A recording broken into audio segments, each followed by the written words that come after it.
Khususnya ketika saudara FS perintahkan dia dengan kata-kata, "Woi, kau tembak, cepat, cepat kau tembak dia." Bagaimana kondisi psikologis dia saat itu? Mohon dijelaskan. Untuk Richard Eliezer. Artinya bakalan ada peluang untuk penghapusan pidana kepada Richard Eliezer, begitu? Betul, betul sekali. Ini ada peluang untuk Richard Eliezer terkait dengan penghapusan pidana pasal 48 forma.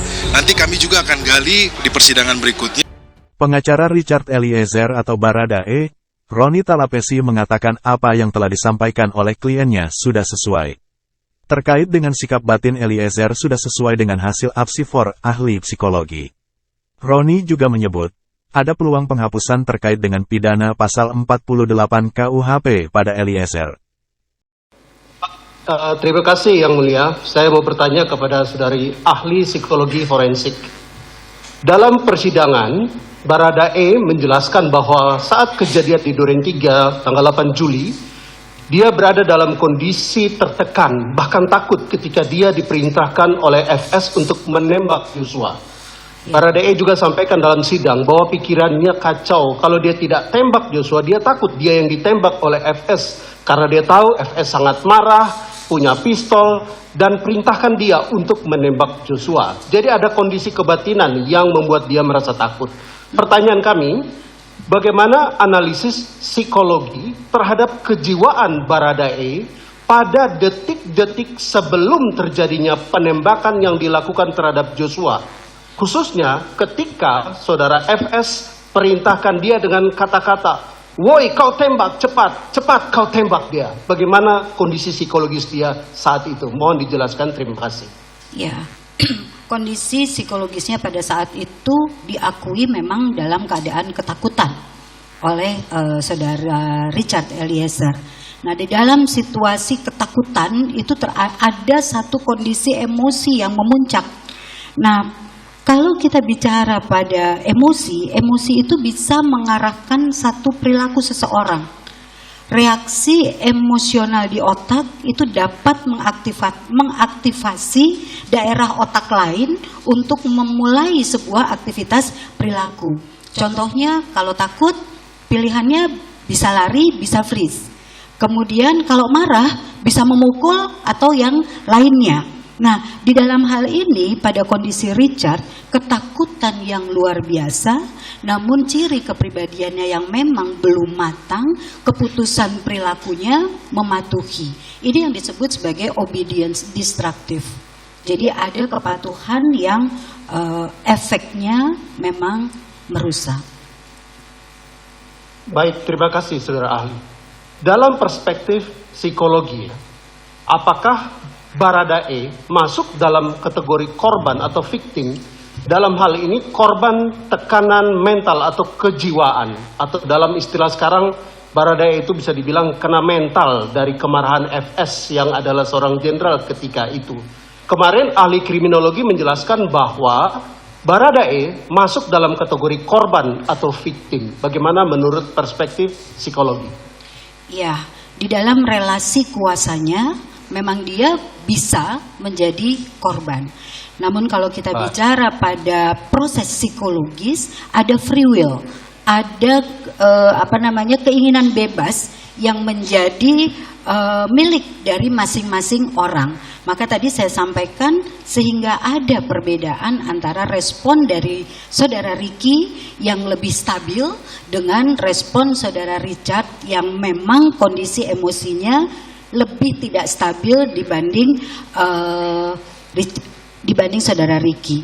Demikian, jadi ada free will sebetulnya, ada keinginan bebas. Pada saat itulah kemudian seseorang mengambil keputusan menuruti atau tidak menuruti. Betul bahwa situasinya pada saat itu ada ketakutan yang luar biasa.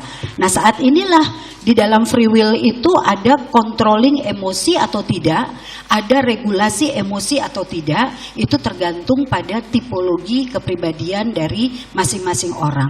Jika ditanya, apakah situasi itu membingungkan, menakutkan sehingga mendorong orang untuk patuh? Bisa ya, bisa tidak. Demikian. Ya, terima kasih teman-teman media. Yang perlu kita sampaikan hari ini adalah keterangan ahli yang menyampaikan terkait dengan penghapusan pidana. Ini yang perlu kita garis bawahi ya. Karena yang disampaikan oleh ahli yang dihadirkan hari ini, yaitu dari psikolog forensik, itu menggambarkan situasi Richard Eliezer. Pertama, patuh dan taat. Kemudian ada ketakutan, ada kecemasan, tidak berani menolak perintah. Nah, ini menggambarkan seorang Richard Eliezer. Kemudian diperkuat dengan keterangan dari ahli dari pidana yang menyampaikan terkait dengan keadaan memaksa. Sudah jelas ya, di dalam KUHP diatur tentang penghapusan pidana. Tadi kita menyampaikan apakah pasal 48 ini unsurnya masuk terhadap perkara ini.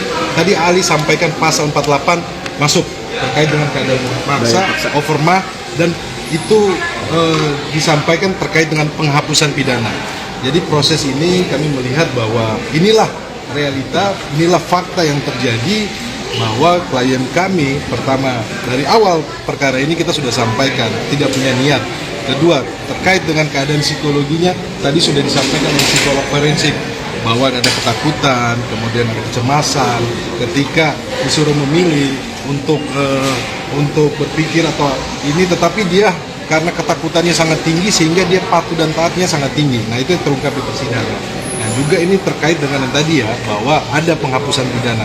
Kami harapkan bahwa dalam proses ini tentunya majelis hakim akan melihat fakta-fakta, kemudian jaksa penuntut umum, tapi kami tidak mendahului, biarlah proses ini berjalan, tetapi sekali lagi bahwa peluang terkait dengan penghapusan pidana, Richard Eliezer mempunyai peluang tersebut, karena arah pembelaan kami adalah penghapusan pidana.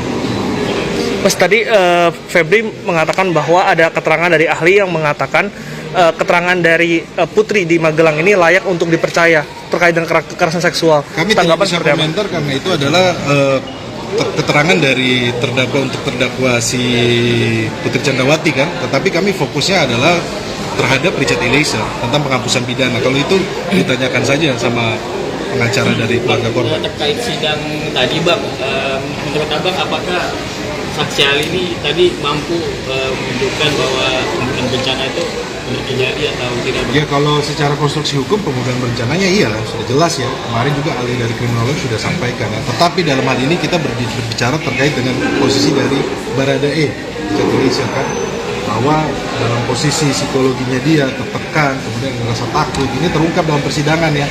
Kemudian disambungkan dengan keterangan dari pidana bahwa ada penghapusan pidana pasal 48 overmah.